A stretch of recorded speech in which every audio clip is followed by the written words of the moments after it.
நம்ம சேனலில் வீடியோ போட்டோடனே உங்களுக்கு மெசேஜ் வரணும் அப்படின்னு நீங்கள் நினச்சிங்கன்னா ரைட் சைடில் இருக்கிற ரெட் கலர் சப்ஸ்கிரைப் பட்டனை ப்ரெஸ் பண்ணிக்கோங்க. அப்படியே பக்கத்தில் ஒரு பெல் சிம்பிள் வரும், அதையும் கிளிக் பண்ணிட்டீங்கன்னா உங்களுக்கு மெசேஜ் தவறாமல் வரும். சரி, வாங்க வீடியோக்குள்ளே போகலாம். கேப்டன் விஜயகாந்தின் மறைவிற்கு பிறகு ஒவ்வொருவரும் தன்னுடைய மௌனத்தை உடைத்து பேச ஆரம்பித்திருக்கிறார்கள். அப்படித்தான் வெங்கடேஷும். இவர் விஜயகாந்தின் வீட்டு டிரைவர். கிட்டத்தட்ட 30 வருடத்திற்கு மேலாக இவர் டிரைவராக பணிபுரிந்து வந்துள்ளார். அதுவும் அவர் கூடவே இருந்தவர். விஜயகாந்தை பற்றி நன்கு அறிந்தவர். இவர் தன் முதலாளியை பற்றி பேச ஆரம்பித்திருக்கிறார். அப்படி அவர் என்ன சொல்லியிருக்காரு அப்படின்றத தெரிஞ்சுக்கிறதுக்கு முன்னாடி நம்ம சேனலை சப்ஸ்கிரைப் பண்ணுங்கள். தொடர்ந்து இந்த வீடியோவை பாருங்கள். கேமரா முன்பு பேச ஆரம்பித்தார் வெங்கடேஷ். ஒரு நாள் கூட அவர் என்னை வேலைக்காரனாக நினைத்து பேசியதே கிடையாது. அவர் எனக்கு அண்ணன் மாதிரிதான். ஹோட்டல் ரூம்களில் தங்கியிருந்த போதும் கூட அவர் என்னை தரையில் கூட படுக்க விட மாட்டார். அவருடன் சேர்ந்து சோஃபாவில் படுக்க அனுமதிப்பார். அவர்தான் என்னை வெளிநாட்டுக்கு கூட அழைத்துச் சென்றார். ஒரு நாள் கூட எனக்கு அது வேண்டும் இது வேண்டும் என்று அவரிடம் கேட்டதே இல்லை. அவரே பார்த்து பார்த்து என்னை கவனித்து கொண்டார் என்கிறார் அந்த வெங்கடேஷ். அது மட்டுமல்ல, இன்னும் பல விஷயங்களை அவர் பேசியிருக்கிறார் என்கிறார். நான் முதலாக இப்ராஹிம் ராவுத்தர் மூலமாக தான் விஜயகாந்தை சந்தித்தேன். அவர்தான் என்னை டிரைவராக வேலைக்கு சேர்த்தார். சென்னையில்தான் அவரிடம் வேலைக்கு சேர்ந்தேன். அவர்தான் விஜயகாந்திடம் சொல்லி என்னை டிரைவராக இருக்கச் சொன்னார். அப்போது விஜயகாந்த் அவன் என்னுடைய டேஸ்ட்டுக்கு தகுந்தவாறு ஓட்டுவானா என்று கேட்டார். நான் அதை செக் பண்ண வேண்டாமா என்றும் கேட்டார். அதற்கு ராவுத்தர், உன் டேஸ்ட் எனக்கு தெரியாதாடா, உனக்கு தகுந்தாற் போலத்தான் இந்த டிரைவரே ஏற்பாடு செய்திருக்கிறேன் என்றும் சொன்னார். அன்று முதல் 30 வருடங்களாக விஜயகாந்திற்கு நான் தான் டிரைவராக இருந்துள்ளேன் என்றும் பேசத் தொடங்கினார் வெங்கடேஷ். நானும் விஜயகாந்தும் முதலாக காரில் சென்றது மீனாட்சி திருவிளையாடல் ஷூட்டிங் தான். இந்த படத்தை கே. சங்கர் இயக்கினார். இந்த ஷூட்டிங் விஜிபி பீச்சில் நடந்தது. இந்த படம் 1989 வெளியானது. போகும்போதே கேப்டன், தம்பி வேகமாக ஓட்ட வேண்டும் என்று சொன்னார். நான் டிரைவர் மட்டுமல்ல, மெக்கானிக்கும் கூட.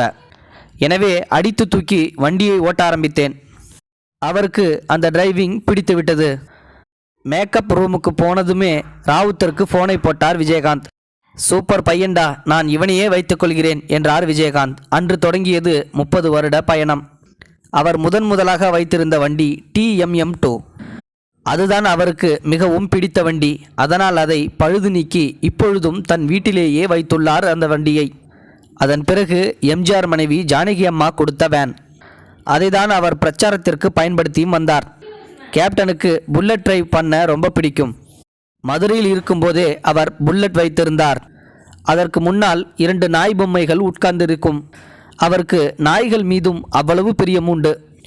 வீட்டில் கூட நிறைய நாய்களை வளர்த்து வருகின்றார். அவருடைய மகன்களுக்கும் நாய்கள் மீது பிரியம் அதிகம். என்னை விட வேகமாக கார் ஓட்டுவார் கேப்டன். அவரும் நடிகர் ராதாரவியும் சேலம் டு கோயம்புத்தூர் ரைடு பண்ணுவார்கள். அப்போதெல்லாம் என்னை பின்னால் உட்கார வைத்து விடுவார். எனக்கு ரொம்ப பயமாக இருக்கும். அவர் வண்டி ஓட்டும்போது பயப்படக்கூடாது என்று எனக்கு அறிவுரை சொல்வார். வண்டி போனாலும் பரவாயில்லை, நம்ம பாதுகாப்பு தான் முக்கியம் என்பார். ஆகவே வண்டிக்கு அடிபட்டு விடும் என்று பயப்படாதே என்று சொல்வார். இவ்வாறு கூறினார் வெங்கடேஷ் டிரைவர். மேலும் அவரிடம் விஜயகாந்தின் மது பழக்கம் பற்றி கேட்டபோது, உலகத்தில் குடிக்காத மனிதர் என்று யார் உண்டு? அவர் மிக கடுமையான சண்டை காட்சிகளை செய்வார். அவரை போல மிக கடுமையான சண்டை காட்சிகளை நடிப்பவர் யாரும் இல்லை என்றார். அவர் டூப் கூட போட மாட்டார் என்றார். அவருக்கு மது பழக்கம் இருந்தது. ஆனால் இவர்கள் சொல்வது போல, மற்றவர்கள் எல்லோரும் சொல்வது போல மது பழக்கத்திற்கு அவர் அடிமையானவர் இல்லை. அப்படி சொல்லுபவர்கள் அவரை அறியாதவர்கள், தெரியாதவர்களாதான் இருப்பார். அவரை பற்றி ஏதேதோ உளறுகிறார்கள். அது உண்மையில்லை. காலையிலேயே எழுந்து அவர் உடற்பயிற்சி செய்வார். அதை அவர் எப்போதுமே அவர் விட்டதில்லை. அவரது காலை பிடித்து தூக்கச் சொல்வார். அதை நெற்றி வரை கொண்டு வந்து தொடுவார். அப்படி செய்வது மிக மிக கடினமான ஒன்று. ஆனால் அப்படி தினமும் செய்ததால்தான் அவரால் சண்டை காட்சிகள் செய்ய முடிந்தது என்று சொன்னவரிடம் ராவுத்தர் பிரிவு ஏன் என்று கேள்வியும் எழுப்பப்பட்டது. அதற்கு அவர், கல்யாணத்துக்கு முன்பு வரை எங்களுக்கு சம்பளம் கொடுப்பது, வரவு செலவு கணக்குகளை பார்ப்பது எல்லாமே ராவுத்தர் அண்ணன் தான். கல்யாணத்துக்கு பிறகு அண்ணி வந்துவிட்டார். ஆகவே அவர் பல விஷயங்களை கவனிக்கவும் தொடங்கினார். அப்படித்தானே எல்லார் வீட்டிலும் நடக்கும். அதுதானே கேப்டன் வீட்டிலும் நடந்தது. இதில் ஒரு புதுமை கூட இல்லையே. அந்த மாற்றமும் வந்தது பிறகு ராவுத்தரின் விலகலும் கொஞ்சம் கொஞ்சமாக நடந்தது.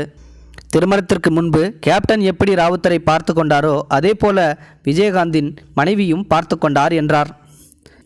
அதுதானே இயற்கை என்று தன்னுடைய பேட்டியை முடித்து கொண்டார் 30 வருட விஜயகாந்தின் டிரைவர் வெங்கடேஷ்.